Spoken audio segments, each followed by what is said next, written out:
C'est bon? C'est bon? Parfait. Bonjour, Bon. bienvenue à cette conférence de presse de la ministre Duranceau concernant la réduction graduelle des effectifs de la fonction publique. S'adresseront à vous aujourd'hui Mme France-Hélène Duranceau, ministre responsable de l'administration gouvernementale et de l'efficacité de l'État et présidente du Conseil du Trésor.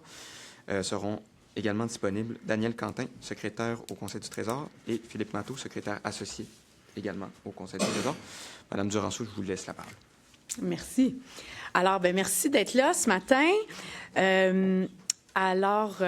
Aujourd'hui, on l'a dit, il faut réduire la taille de l'État, puis il faut se concentrer sur les services aux citoyens. Alors, moi, ce que j'ai dit, suite au mandat que le premier ministre m'a donné, c'est qu'on allait faire ça de manière ordonnée et chirurgicale. Ce qu'on veut, c'est transformer l'État en profondeur et on veut que l'État demeure là où il est vraiment utile, puis qu'il se retire des endroits où il est peut-être trop lourd et inefficace. Alors, vous le savez, il y a quelques semaines, on était ici, j'ai déposé un projet de loi qui visait à réduire les structures, abolir certaines structures, réduire la bureaucratie, augmenter l'imputabilité des hauts fonctionnaires. Bien, aujourd'hui, c'est une autre étape. Donc, c'est un deuxième jalon pour réduire la taille de l'État et le rendre plus efficace. On va faire ça de manière graduelle, de manière responsable et encore là, je le répète, de manière chirurgicale. Alors, ce qui est proposé, c'est que d'ici 2027, on réduise de 5 000 équivalents à temps complet. Alors, on répartit ça sur 2 années, d'ici 2027. Et c'est une mesure qui, à notre avis, est nécessaire pour rendre l'État plus agile et centré sur les priorités des Québécois. Alors, les équivalents à temps complet, bien, ce sont évidemment des personnes qui travaillent dans la fonction publique et dans le hors fonction publique ou le parapublic. Alors, on vise à réduire le temps, le nombre d'heures travaillées. J'aimerais m'adresser aux employés. Aux employés du gouvernement, je sais que vous êtes les premiers à vouloir rendre des meilleurs services aux Québécois, puis que vous avez à cœur, là, tous les matins en vous levant, de rendre des bons services publics. Puis pour ça, je vous remercie du travail que vous faites, puis il est important, ce travail-là. Évidemment, dans un contexte budgétaire qui est difficile, bien, il y a des choix qui doivent être faits. Alors, c'est pour ça qu'il faut s'attarder, il faut passer du temps là où ça compte vraiment pour les citoyens. Maintenant, mon message aux contribuables québécois qui paient de l'impôt à chaque année, le premier ministre l'a dit, il faut réduire la taille de l'État, il faut rendre l'État plus agile. Et depuis 2018, on a beaucoup augmenté les services aux citoyens. Là, c'est le temps de consolider cette approche-là et de s'assurer de rester présent là où c'est pertinent puis qu'il y a une valeur ajoutée. Puis l'objectif, évidemment, c'est que nous en ayons tous pour notre argent et de s'assurer de réduire les coûts et d'améliorer la prestation de service. Alors, comment on va faire pour réduire ou atteindre notre cible de 5 000 équivalents temps complet? On va réduire le nombre d'heures travaillées. 5 leviers, 5 approches pour y arriver. Premièrement, gel de recrutement. Un gel de recrutement à l'externe, donc on ne va pas chercher de nouvelles personnes pour entrer dans la fonction publique. Premier élément. Deuxièmement, gel d'embauche pour les ministères et organismes qui n'atteignent pas leur cible. Alors, ces ministères-là ne peuvent pas aller chercher quelqu'un dans un autre ministère, donc ils doivent en premier réduire leur nombre d'heures pour atteindre les cibles. À préciser que le gel de recrutement, qui était le premier élément, c'est pas applicable pour la santé, l'éducation et les entreprises de l'État. Troisième élément, c'est de poursuivre la réduction de la bureaucratie. Donc, s'il y a moins de bureaucratie, si on enlève des règlements qui sont lourds, des demandes soit réglementaires ou législatives qui font que ça alourdit la façon de travailler, bien, si on réduit la bureaucratie, on va réduire le nombre d'heures. Alors ça, c'est le troisième élément. Quatrième élément, c'est la lettre que j'ai envoyée à mes collègues au début quand je suis entrée en poste, c'est de revoir les façons de faire, revoir les missions de l'État. Donc, on veut réorganiser la manière dont on travaille pour réduire justement les heures travaillées qui n'amènent pas la plus-value attendue. Alors, évidemment, on demande que tout ça soit fait sans que les services aux citoyens soient touchés. Et puis, à cet égard-là, bien, on l'a dit à plusieurs reprises, on s'attend à ce que les gestionnaires, les hauts fonctionnaires soient imputables de leurs décisions et prennent des décisions qui vont dans le sens de cette demande-là. Finalement, autre élément qui permet de réduire le nombre d'heures travaillées, c'est de faire la promotion davantage de l'aménagement du temps de travail. Donc, les employés qui souhaiteraient réduire leur semaine de travail de 35 à 32 heures, c'est déjà permis, c'est volontaire de la part des employés et ça peut permettre de réduire le nombre d'heures travaillées, d'améliorer l'efficacité, conciliation travail-famille. Alors, encore là, on fait ça dans une volonté là, de flexibilité, mais d'amélioration de l'efficacité. Alors, notre cible des 5 000 ETC, c'est de cette façon-là qu'on propose de l'atteindre. Maintenant, pour le télétravail, qui a été amplement discuté là, dans les derniers jours, bien, la transformation de l'État, c'est aussi une transformation de la manière dont on travaille au quotidien. Oui, faire les tâches qui sont les plus pertinentes, mais comment on s'organise au quotidien pour livrer ce qu'on a à livrer. Alors, on pense que le retour au bureau à 3 jours semaine, à partir du 26 janvier 2026, fait partie d'une meilleure organisation du travail. On pense aussi que ça va renforcer la collaboration entre les collègues, cohésion, sentiment d'appartenance, créativité, le mentorat, puis je vais utiliser le mot coaching, là, qui me collait bien. Alors, ça aussi, c'est important de voir les gens. Les humains sont des bêtes sociales, là, alors c'est important de s'assurer de rencontrer les gens et de ne pas juste se côtoyer à travers un écran. Donc, on ne propose pas 5 jours, on ne propose pas 4 jours, on propose 3 jours.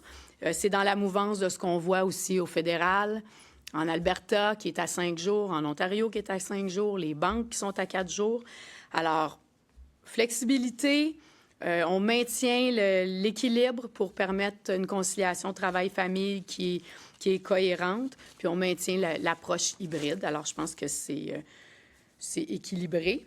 Donc, bien, en conclusion, c'est l'approche qui est proposée pour réduire la taille de l'État, réorganiser le travail. Je pense que c'est une approche qui est intelligente, qui est réfléchie, qui maintient une flexibilité.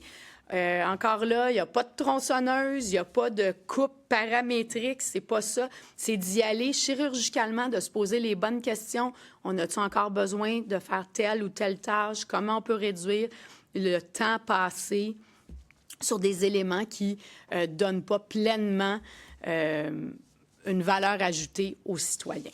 Alors, voilà, disponible pour vos questions. Merci, Mme Duranceau. On va effectivement passer à la période des questions, en commençant avec Louis Lacroix, Cogeco. Bonjour. Il y a plein de questions, mais je vais commencer. En ce moment, il y a combien d'ETC au total? Dans toute la fonction publique? 80 000. 80 000. ETC. ETC. Ça ne veut pas dire... Non, ça ne veut pas dire des individus, là. On Non. parle d'emploi à temps complet. Combien d'individus vont être touchés par les mesures? Ce que je comprends, c'est que là, il n'y aura pas de mise à pied en tant que telle. Mais combien d'individus vont être touchés par ça? Bien, écoutez, c'est un nombre d'heures encore là. Fait que c'est pas un nombre... Ça dépend comment les gestionnaires vont choisir d'utiliser les leviers à leur disposition. Un gel d'embauche ou un gel de recrutement, ça peut viser un poste. Donc, dans cet exemple-là, ce serait une personne. Mais après ça, si on a des aménagements du temps de travail puis que plusieurs personnes se prévalent d'une semaine de 32 heures plutôt que 35, bien là, ça va toucher plusieurs personnes. Donc, ça dépend comment on l'applique. Mais c'est là que je m'en allais. Votre évaluation, parce que là, ce que je comprends, c'est que ça tient beaucoup sur le fait que vous misez là-dessus, là, sur le fait que les employés vont accepter de faire moins d'heures. Donc, ça va en quelque part, vous permettre d'atteindre vos objectifs. Avez-vous évalué le nombre de personnes, par exemple, qui vont accepter de couper 3 heures dans leur horaire de travail? Bien, ça, c'est volontaire, là. Alors, tu sais, c'est pas un nombre, à moins que... On n'a pas les informations. C'est 50 000 personnes, globalement, dans le gouvernement qui peuvent être éligibles à ça. Après ça, ça va être une discussion entre les individus et leurs gestionnaires selon le volume de travail puis selon leur perspective. Là. Mais c'est parce que c'est beaucoup là-dessus que vous misez, là. Ben non, c'est un des cinq Je leviers. comprends. Mais si vous coupez personne, Bien, s'il y a un poste qui reste non comblé, c'est des heures de moins. Si je coupe de la bureaucratie puis des rapports, puis il y a des annonces qui s'en viennent à cet égard-là, c'est aussi des heures qui ne seront pas travaillées. Si on mutualise des services puis des fonctions, c'est aussi des heures en moins parce qu'on les concentre à un endroit plutôt qu'à un autre. Alors, c'est le cumul. Ce qui est intéressant, c'est que chacun va pouvoir choisir la mesure qui est la plus pertinente pour son ministère puis sa manière de rendre les services aux citoyens. Donc, on ne vient pas dire « coupe-moi tant de personnes ». C'est pas ça l'objectif. C'est analyse ta situation intelligemment, puis tu as une panoplie d'options pour arriver à tes fins. Et c'est très certainement pas de dire on coupe en rentrant avec une tronçonneuse, là, c'est pas ça. Puis dans les aménagements du temps de travail, je peux peut-être laisser M. Matteau préciser, parce qu'il y a plein d'options disponibles qui peuvent permettre aux gestionnaires d'atteindre leur cible en gardant le même nombre d'employés, si c'est ça qui est le plus pertinent. C'est ça, exactement. Donc, il y a plusieurs modèles, puis c'est des modèles qui font suite à une entente entre le gestionnaire et l'employé. Donc, on parle du modèle 32 heures, c'est un des modèles, mais il y a des modèles à 33 heures, des modèles à 28 heures, il y a toutes sortes de choses. Donc, c'est d'encourager cette discussion-là entre les employés et leurs gestionnaires et voir si c'est une option qui est gagnante-gagnante pour les deux, là. Parce que ce qui est important aussi, c'est qu'il y a de l'expertise partout dans la fonction publique. Alors, le but, c'est pas de se départir de cette expertise-là. On peut la conserver, mais peut-être dans des conditions qui sont différentes, qui permettent, somme toute, d'atteindre l'objectif. L'important, c'est d'avoir les outils puis de prendre la bonne décision en fonction des circonstances de chacun. Merci. Pierre-Antoine Gosselin, TVA. Je reviens sur le nombre d'heures que vous proposez de diminuer. Je comprends que ce sera libre également pour à chacun des ministères. Mais comment fait-on le pari qu'on sera plus efficace comme gouvernement en réduisant le nombre d'heures des fonctionnaires notamment? Bien, l'efficacité... Bon, la taille de l'État, elle a beaucoup augmenté. Il y a de l'efficacité à aller chercher dans nos pratiques, nos façons de faire, en réduisant la bureaucratie. C'est beaucoup à travers ça là, que l'efficacité va se matérialiser. Puis bon, on l'attache à une cible de TC parce qu'à un moment donné, il faut qu'on puisse quantifier les résultats. Alors, c'est dans cet objectif-là. Là. Et une autre précision également. Vous disiez au départ, donc, réduction 2000 ETC pour l'année 2025-2026, c'est déjà réalisé. Peut-être que j'ai mal compris, mais est-ce que le 5000 ETC d'ici mars 2027 inclut le 2000 en question? Oui, c'est ça. 2000. Donc, vous allez plus loin. Fonction publique, hors fonction publique, au total 5000 d'ici 2027. Vous allez plus loin, autrement dit, que ce qu'évoquait le premier ministre. Lui, il parlait de 2000 ETC. Est-ce que quand vous avez fait un examen de la fonction publique, vous vous rendiez compte qu'il y avait beaucoup, selon vous, de gras à couper, là? Bien, écoutez, beaucoup de gras. Il y a très certainement de l'efficacité à aller chercher. Au niveau administratif, on a combien? Au niveau de l'administration, actuellement, 16 d'administration. Bon, donc, si on regarde le ratio de frais administratifs, fonction publique, 16 bien, c'est pas nécessairement optimal comme ratio. Puis, il y a moyen de réduire ce ratio-là sans affecter les services aux citoyens. Alors, on va aller chercher l'efficacité à cet égard-là aussi. Merci. Sébastien Desrosiers, Radio-Canada. Bonjour, Mme Duranceau. Juste pour clarifier, là, parce que c'est pas clair, je trouve, depuis le début, mais ce que vous annoncez aujourd'hui, ça va impliquer que des gens vont perdre leur emploi. Vous en convenez? Ce qu'on annonce aujourd'hui, c'est une cible de réduction des heures travaillées de 5000 ETC. On l'a dit en cette salle il n'y a pas si longtemps. Effectivement, c'est des gens qui travaillent à tous les jours. Mais si je réduis la bureaucratie, si l'État sort de certaines missions qui ne sont pas essentielles, bien, c'est autant d'heures qui n'ont pas à être travaillées. Alors, par l'attrition générale, par le fait que des gens prennent leur retraite, il y a quand même des heures qui se libèrent. Mais le 2000 ETC pour 2025-2026 dont vous parlez, ça s'est traduit en compression dans certains ministères. Ça, vous ne pouvez pas le nier. Bien, il y a sans doute des postes, effectivement, qui sont plus là, puis des gens qui ont quitté. Mais il y a aussi des départs à la retraite. Il y a aussi des démissions. Il y a une attrition naturelle qui se fait. Puis je pense que c'est ça. Mon message, moi, c'est que je ne m'attends pas à des coupes paramétriques et non réfléchies. Je m'attends à une réduction du nombre d'heures travaillées. Ça veut dire des gens qui vont se poser des questions, puis qui vont faire preuve de jugement, puis de courage managérial pour dire, écoute, ça, c'est pas pertinent, ça, on peut le faire différemment, ça, je vais me servir de la technologie, alors j'aurai plus besoin, cette personne-là part à la retraite, j'ai pas besoin de la remplacer parce que c'est la technologie qui sera prédominante pour faire telle ou telle tâche. Tu sais, à un moment donné, il faut changer la façon de penser. La façon la plus facile et traditionnelle aurait été de dire coupez-moi 5000 personnes. C'est pas ça l'objectif, là. Alors, comment ça va se passer dans les faits? Est-ce que vous pouvez nous expliquer un peu? Est-ce que vous attendez à de la résistance de la part des ministères? On a vu des hauts fonctionnaires qui étaient réticents. Bien, écoutez, le changement entraîne toujours une forme de réticence, sauf qu'on l'a dit, là, il faut revoir la taille de l'État, il faut revoir la manière dont on fonctionne, il faut que le changement il se fasse en profondeur. Alors, ça requiert de penser différemment aussi de la part des gestionnaires.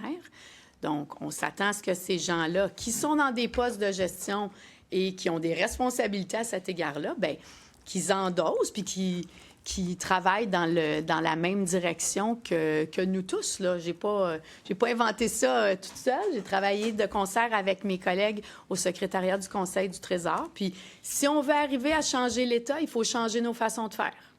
Juste une précision. Est-ce que les sociétés d'État sont concernées par ce que vous annoncez aujourd'hui? Les entreprises de l'État ne sont pas visées par ça. Les entreprises de l'État, c'est Hydro-Québec, l'Auto-Québec, la SAQ et Investissement Québec.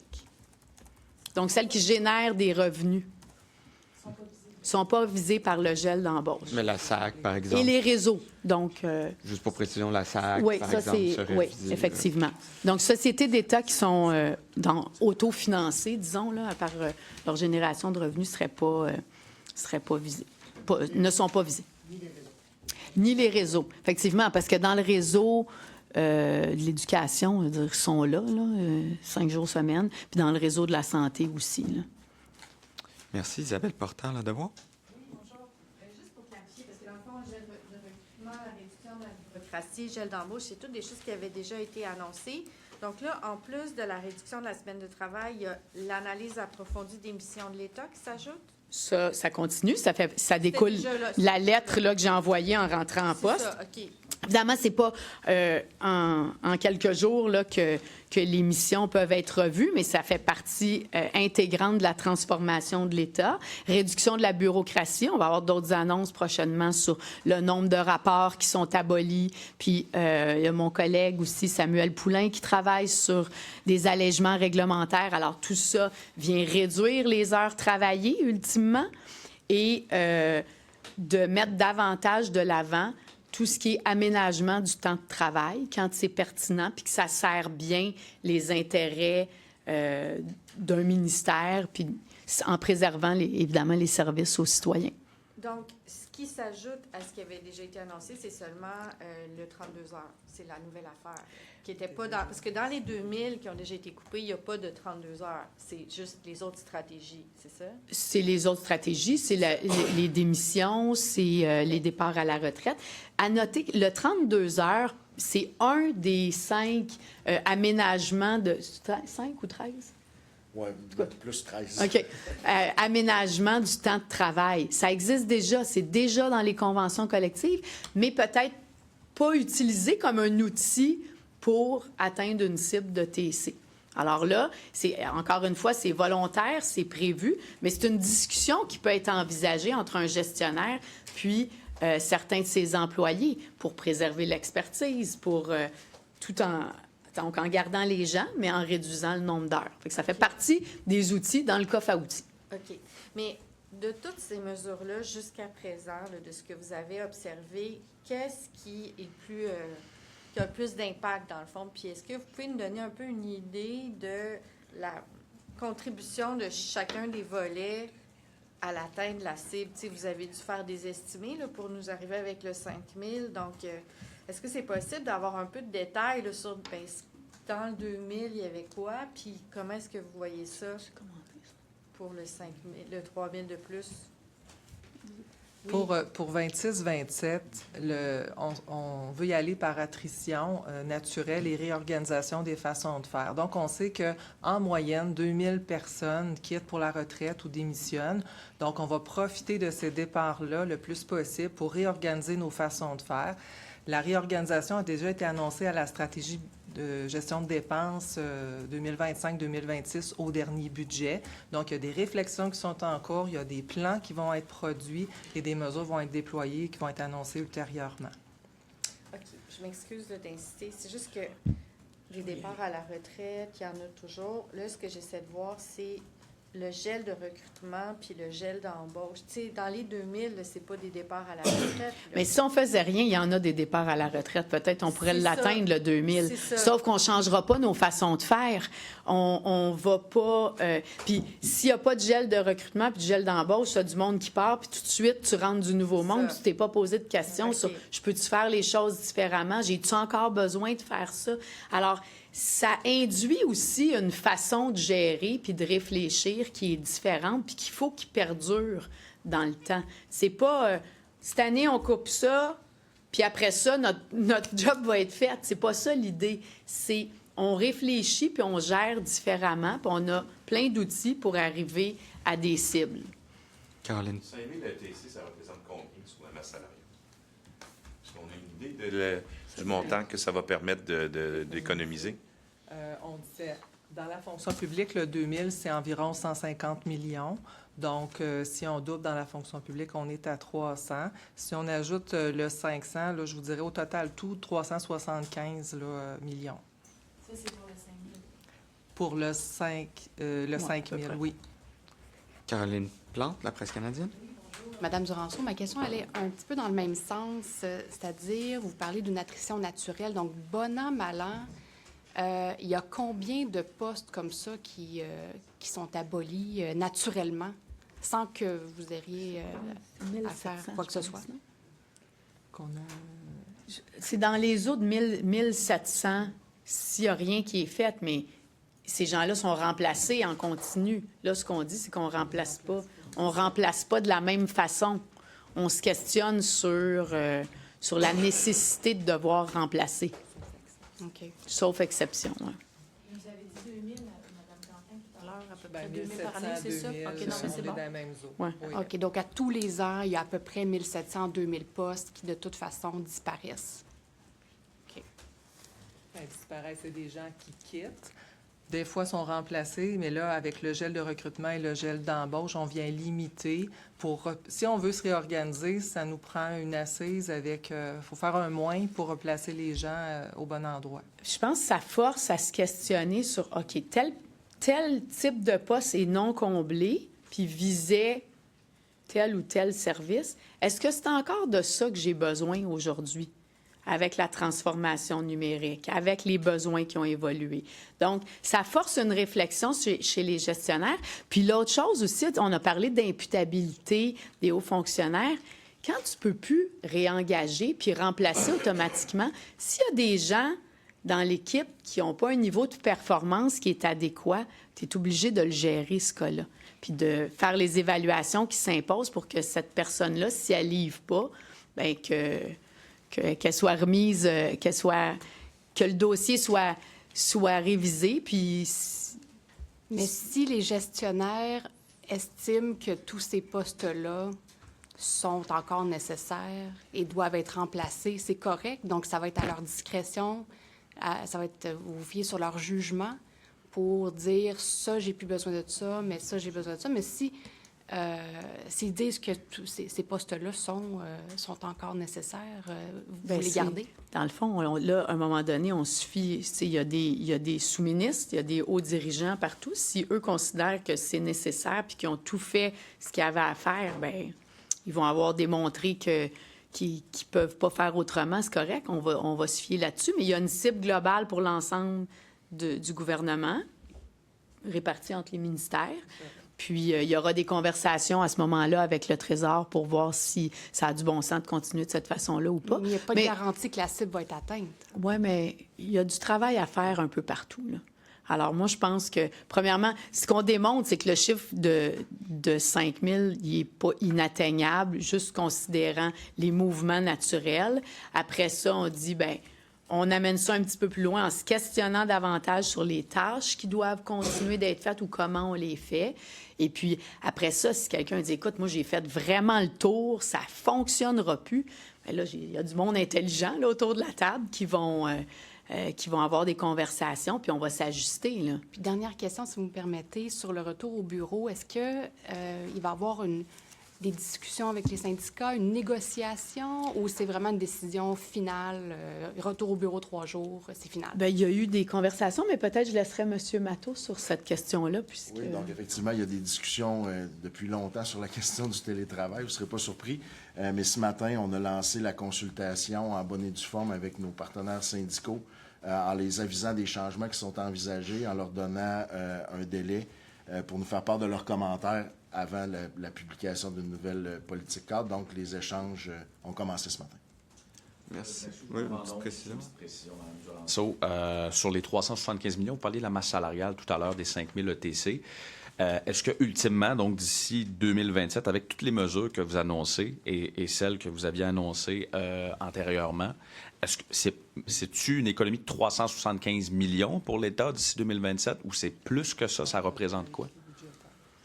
On a un plan de retour à l'équilibre budgétaire qui a été annoncé par le ministre des Finances au dernier budget. Ce 375 millions-là, c'est un impact au cadre financier qui est pris en compte. Donc, oui, c'est pris en compte à l'intérieur des équilibres. Donc, gel d'embauche... Ça fait partie des actions de l'approche qui viennent ajuster le cadre financier du gouvernement pour atteindre le retour à l'équilibre budgétaire en 29-30 août. Merci, Patrick Belrose, le Journal de Québec. Oui, bonjour. Bonjour à tous les trois. Juste une précision pour commencer sur les 1000 ETC hors fonction publique. On a dit que ce n'était pas une entreprise de l'État, on a dit que ce n'était pas les réseaux non plus, donc ça concerne qui? on a-tu notre liste de ça? Non. OK. OK. Des exemples. L'Autorité des marchés publics, la SQI, Société québécoise des infrastructures, la CEPAC, l'Agence du revenu du Québec, l'Autorité des marchés financiers, une panoplie, là, la Société des traversiers, Société du plan Nord. C'est des exemples, là. Il y a une liste. Ça marche, ça me donne quand même une bonne idée. On peut vous la fournir. Merci, j'apprécie.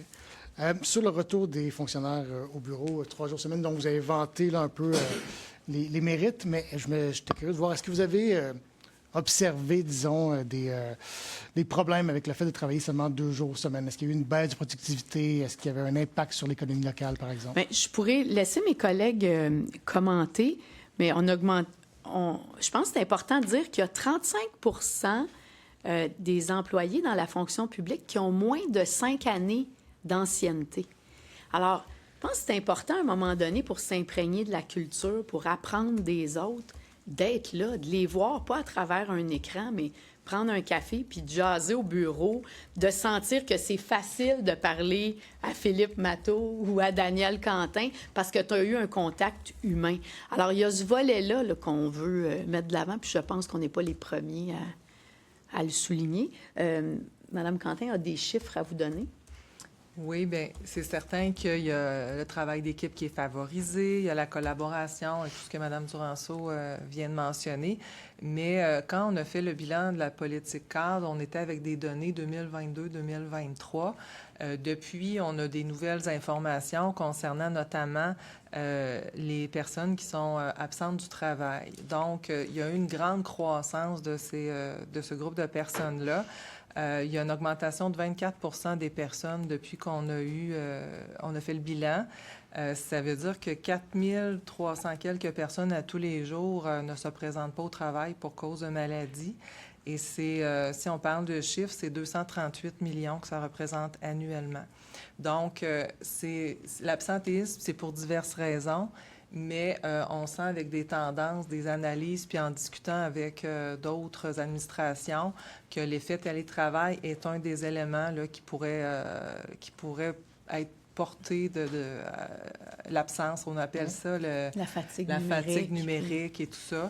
Donc, c'est certain que la collaboration, la chaleur humaine, hein, quand un collègue va pas bien, quand il est au travail puis qu'on le voit en personne, c'est un élément là, qui fait que c'est positif pour les personnes qui vont moins bien ou qui ont besoin d'aide. C'est un des facteurs là, qui était différent, qui a évolué depuis le dépôt de notre politique, de notre bilan, je vous dirais. Vous avez vu la réaction, là? Puis vous, Juste un petit élément, parce que le bilan, effectivement, sur la question de la productivité, tout ça, mais il y avait quand même des éléments préoccupants, même à cette époque-là, notamment sur la qualité des relations interpersonnelles. Donc, les employés, les gestionnaires l'avaient déjà souligné dans le cadre du bilan. Donc, c'est un des éléments qui a milité en faveur de changement aussi, parce que déjà, à cette époque-là, c'était noté une détérioration des qualités des relations. Parce qu'on perd, dans le fond, l'informel, j'imagine, quoi, le fait de pouvoir parler, jaser un petit peu de façon... Exactement, puis surtout le soutien des collègues. Quand tu as un dossier plus compliqué, peut-être une dispute avec un collègue, bien, tu peux aller prendre un café, tu peux observer comment les autres agissent aussi dans différentes situations. Donc, c'est ça, le développement des compétences, puis le développement des individus. Puis on pense que ça passe notamment par une journée de plus en présentiel. Vous avez vu les premières réactions des syndicats, là, déjà hier, qui disaient on va être entassés comme des sardines parce que, bon, on a réduit l'espace de bureau. Est-ce qu'ils doivent craindre d'être entassés un par-dessus l'autre? Je les rassure, on a pris ça en considération. Il y a 40 des espaces bureaux là, qui ont été optimisés, si on veut. Puis la décision d'aller à 3 jours tient compte de ça. Il y a un autre 60 des espaces des baux qui n'ont pas du tout encore été touchés. Il y a de la place pour tout le monde. Évidemment, les gestionnaires là, vont regarder la situation, là, les concernant.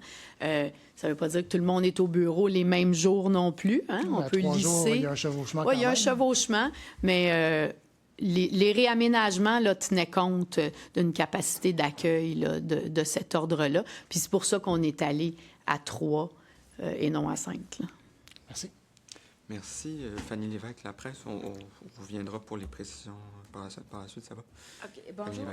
Moi aussi, j'ai des petites précisions. D'abord, sur la cible 25-26, 2000, là, ça, c'est fait. Vous dites que, bon, les efforts se poursuivent pour les 500 ETC. Donc, ça, c'est toujours en cours. Pour le hors fonction publique, oui. Hors fonction publique.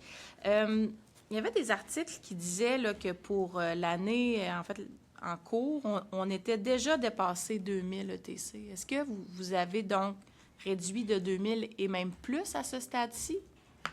On a dépassé la cible, là, le chiffre exact. Je parlais de 3000. Est-ce que c'est toujours le cas ou... Bien, les chiffres en temps et lieu vont être connus. C'est ça. On va avoir des données plus claires, là, plus on va se rapprocher de notre dépense probable là, pour cette année.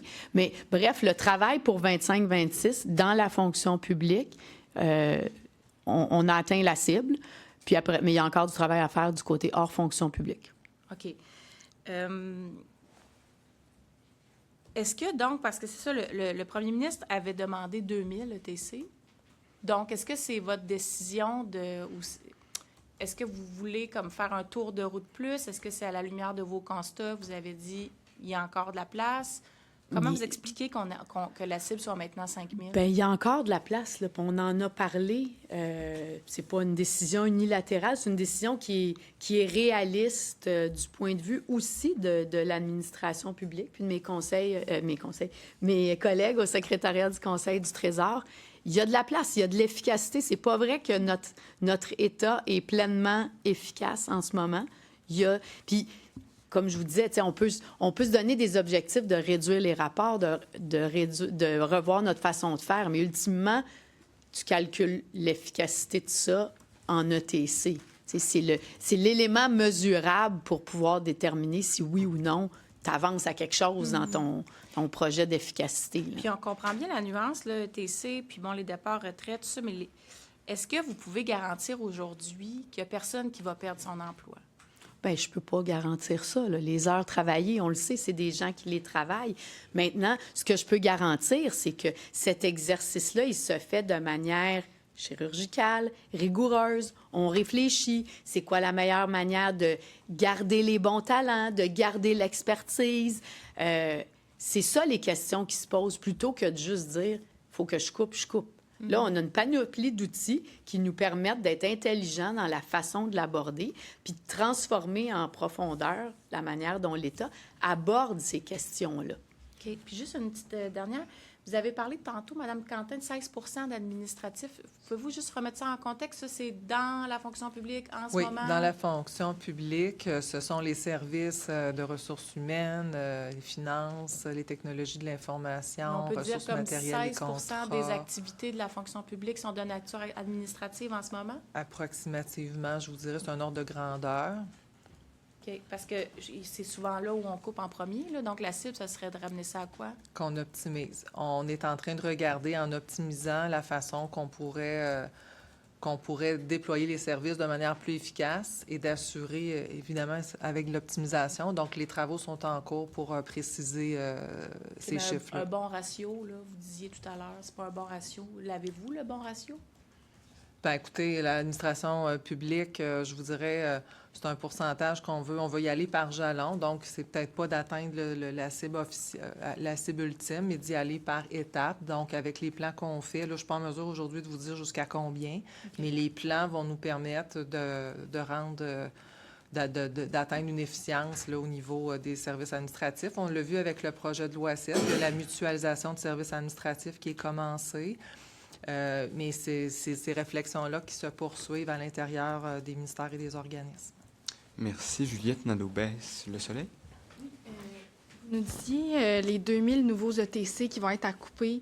Ça va être des cibles divisées parmi les ministères. Est-ce que ça va être divisé également? Vous allez cibler peut-être des ministères organismes qui doivent faire plus d'efforts que les autres? Bien, c'est fait en fonction des opérations. Les opérations qui sont essentielles, je dirais, ou les tâches essentielles ou des services à la population, bien, c'est regardé. Puis c'est pas un paramétrique qui est fait. C'est vraiment qu'est-ce qui a été fait cette année avec la stratégie va se poursuivre l'année prochaine. Puis on regarde les emplois ou les endroits où il y a des missions essentielles. Puis, comme là, je répète, là, mais c'est avec le prochain pas, ça va être vers de la réorganisation des façons de faire qui va dégager de l'efficience. Donc, les objectifs vont être davantage gouvernementaux, mais c'est certain que ça passe par des cibles ministérielles, mais la vision va être gouvernementale pour qu'est-ce qui s'en vient. Donc, c'est l'efficacité de l'État, c'est là-dessus qu'on s'enligne. Mm-hmm. Puis sur le retour au bureau, vous nous avez parlé de beaucoup de raisons là, pour lesquelles il y avait avantage à revenir. Est-ce qu'il y a aussi une partie d'efficacité là-dedans? Bien, il y a certainement une efficacité à croiser tes collègues puis à avoir des discussions plus informelles pour mieux comprendre, pour savoir comment aborder un dossier, comment te comporter dans telle ou telle situation. Je pense... Ce serait dommage que les plus jeunes dans notre société ne bénéficient pas de cette collaboration-là, de ce mentorat-là de leurs collègues qui ont plus d'expérience de vie. Il y a une chose, il y a le technique, mais il y a l'humain aussi, puis ça s'apprend au bureau. C'est difficile derrière l'écran, là, de... Puis, est-ce que le 3 jours, c'est un pas vers éventuellement un 4 jours ou... Bien, là, aujourd'hui, c'est 3 jours. Fait que là, on n'est pas en train d'annoncer quoi que ce soit. Je pense que c'est un bel équilibre. Notre société a évolué, le marché de l'emploi a évolué, puis le modèle hybride, il est là pour rester, là, à mon avis. C'est quoi, en ce moment, 2 jours? C'est 2 jours, oui. Ça, c'est intéressant, d'ailleurs. Il y a 20 000 personnes sur le 80, ou là, vous m'avez dit sur 70, là, qui sont... Ah, OK. C'est 80 000 ETC, 70 000 personnes. Donc, il y a 20 000 personnes sur 70 000, donc 30 qui sont déjà 5 jours semaine au bureau. Ça dépend de leur tâche. Alors, là, ce qu'on annonce, le 3 jours, c'est pas de 0 à 3, c'est de 2 à 3 pour l'autre 50 000 qui étaient assujettis à la politique de télétravail à 2 jours. Avant les précisions, Mme Duranceau, je vais me permettre une petite question. François Carabin, Le Devoir, on a appris récemment que le fédéral considérait carrément mettre fin au télétravail. Est-ce que c'est quelque chose que vous avez envisagé? Puis pourquoi être allé davantage vers le 3 jours que le 5 jours semaine au bureau? Bien, moi, j'ai jamais envisagé 5 jours semaine. Bien franchement, je pense que, puis pour venir du milieu de l'immobilier commercial, là, les espaces bureaux, puis le travail hybride a ses bons côtés. Puis je pense que c'est important en 2025 de garder cet équilibre-là. Là. OK. Merci. On avait des précisions d'Isabelle Porter, d'abord? Oui, je me demandais si ça allait être appliqué partout au Québec, c'est-à-dire que, par exemple, en région où on a voulu ajouter des postes ces dernières années, est-ce qu'on va l'appliquer différemment? La réduction de TC ou le télétravail? Oui. La réduction de TC. Bien, les postes régionalisés, la cible de 5 000 là, qui était l'objectif, elle a été atteinte. Évidemment, les ETC, ils sont partout au Québec, mais je peux vous assurer que c'est davantage, évidemment, où il y a les plus gros bassins là, que c'est touché. Ouais. Puis, tant qu'à faire, oui, sur le télétravail, est-ce que vous l'appliquez aussi en région? Parce que il y a eu beaucoup de postes qui ont pu être créés en région grâce au télétravail, là. Oui, mais il y a quand même des espaces, bureaux en région à certains égards. Tu sais, encore là, il n'y aura pas de police du télétravail. La politique, elle s'applique à tout le monde. Mais les gestionnaires, là, les hauts fonctionnaires, les gestionnaires, il faut qu'ils fassent preuve de jugement dans leur approche. Il y a des cas ponctuels ou il y a des moments où peut-être c'est pas indiqué d'en avoir du télétravail parce qu'il n'y a personne au bureau pendant les vacances de Noël ou pendant les vacances de la construction. Tu sais, le jugement, là, c'est bien important. Merci. Caroline Plante, la Presse canadienne. Pouvez-vous nous ventiler par ministère ce qui a été fait, là? On parle de plus de 2000, la cible de 2000 a été dépassée. Donc là, jusqu'à présent, pouvez-vous nous ventiler, nous donner les chiffres officiels, parce qu'on a vu plusieurs articles dans les médias circuler avec différents chiffres dans différents ministères. Mais là, j'aimerais avoir la ventilation officielle par ministère de ce qui a été fait. On va faire la demande. Non, à qui de droit? Disponible actuellement. L'exercice financier est encore en cours. Ce serait prématuré de sortir des chiffres sur les ministères actuellement. Oui, mais vous arrivez comment? C'est pour arriver à 2000? Bien, c'est une projection au 31 mars. Là. C'est que si tout continue... Vous dites que ça a été atteint. Oui, bien, on a des suivis budgétaires. Comme on fait les suivis budgétaires en dollars, on suit nos effectifs aussi, puis c'est des redditions de comptes qu'on a. Mais qu'est-ce que je veux dire, c'est que les données prévisionnelles de où on va atterrir vont être connues habituellement, c'est au moment du budget. Sur ces 2000-là, il y a combien de mises à pied ou de pertes d'emploi? Je n'ai pas l'information ici. Je sais pas ça. C'est lié à quoi? Oui, bien là, les ministères nous remontent leurs projections, puis il faut qu'ils atteignent leur cible. Là, après ça, ça se ventile comment, dans chaque ministère, là, probablement que c'est de l'info qui peut être disponible, là, mais là, on ne l'a pas. Là. Merci. Sébastien Desrosiers. Est-ce que vous pouvez nous donner un exemple de réduction de la bureaucratie dans les services administratifs, par exemple? Qu'est-ce que vous envisagez qui permettrait d'atteindre les cibles? Un exemple. Bien, tu sais, exemple, des redditions de comptes annuelles ou des plans interministériels qui requièrent des redditions de comptes annuelles. Bien, peut-être la reddition de comptes, elle peut être aux 2 ans, puis c'est bon quand même. C'est d'arrêter de refaire certaines tâches toujours... s'il n'y a pas de valeur ajoutée. Fait que ça, c'est un exemple. Merci. Fait que c'est des heures. On libère des heures dans ce temps-là, puis on peut faire d'autres choses. On va passer en anglais avec Cathy Sané, CBC. Cathy. Good day. Good day. So basically, your plan is less rough than what's happening in the federal civil service. Mark Carney, the government of Mark Carney announced, you don't want to make cuts like this. You don't want to have as many people because it's very rough in Ottawa right now. People are super stressed out. So what you're planning to do is less rough than what Ottawa is doing. Well, I don't know if it's less rough, but what we want to do is to be very structured and give tools to the civil servants to manage our government properly. So we're freezing any outside recruitment for employees. We're freezing new hiring between all the ministries. We're reducing the bureaucracy, reducing the red tape and the papers that need to be filed, reducing the frequency of some reports. Also, so we're keeping on working on that because it's not all done yet. We're also reviewing where the government should be involved and where there's no value added to be involved. And last tool, maybe, is to promote the possibility for employees to rearrange their work schedule. Is it less hours per day? Is it a week that is 4 days instead of 5 days? This is already available, and all the managers can use that tool, but maybe it's not used right now to reach a specific goal in terms of a full-time equivalent. So that's what we want our managers to work with. Between now and 2027, you want to reduce in total like 5 full-time equivalent. And 2,000 have been cut already. And you tell us that there is no civil servant that lost her job or his job or will lose his job or her job. No civil servants will lose their job. Well, we're reducing the number of hours. Hours are worked by civil servants. So maybe for some employees, it's going to mean that this position is no longer needed. That's one thing. But we're giving multiple tools to the managers to see what's the best thing for my team.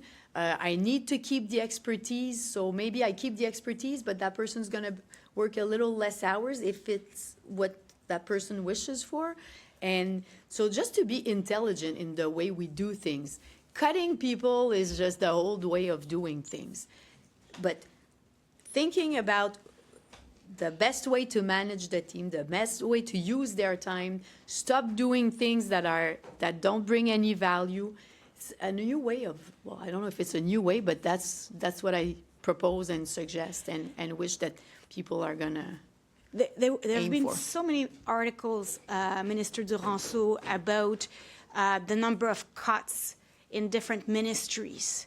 So I'm just surprised to see something different with your announcement today, because there have been several articles denouncing, condemning the situation in the Ministry of Environment, in other ministries, that there will be this amount of jobs cut. Well, changes always bring some uncertainty, and people prefer to, the status quo and everything. And I don't know which numbers we're talking about. A lot of numbers maybe were in the papers, but the right number is the one I give you today. So 5,000 full-time equivalent up to March 2027. So, and we're going to do this in a very structured and intelligent way, surgical but way. You cannot, you use the term surgical. You cannot tell me today where those 2,000 full-time equivalent have been cut so far? If this is so precise, and if your approach is so precise, you should have the answer, well, a precise every answer. ministry, all the ministries have their numbers. It's still projections for March 31st of next year, of 2026. Well, of course, they know by ministries what position is maybe not replaced and things that they're going to do differently. But we didn't have that level of detail to share today. But it's going to be available at some point. And on the front of teleworking, you know what Premier Ford announced? 5 days.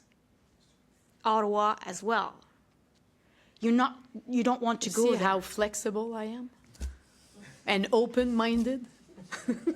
But there are still people that will not be happy with the fact that you are bringing them back for 3 days instead of 2. It's a huge change of organization at home. Well, you know what? Going to work is not a punishment. Honestly, 3 days a week is is a fair number of days. We're keeping the hybrid mode, and in 2025, I think it's fair to have a hybrid mode, to have some flexibility for l'équilibre travail-famille. The conciliation, work and family, to work-family conciliate balance. And so I think that's fair. I think it takes into account the synergies or savings we want to do on the real estate side also by reducing the number of square feet that we have. So it's a very balanced and a value-balanced proposition, I think. It's not too rough. It's not too rough. I told you, the goal is to, if you want to change the way the government does things in depth, well, you have to be precise and intelligent in the way you do this. Otherwise, it's not going to last. Merci. C'est ce qui met fin à cette conférence de presse. Bonne journée. Merci.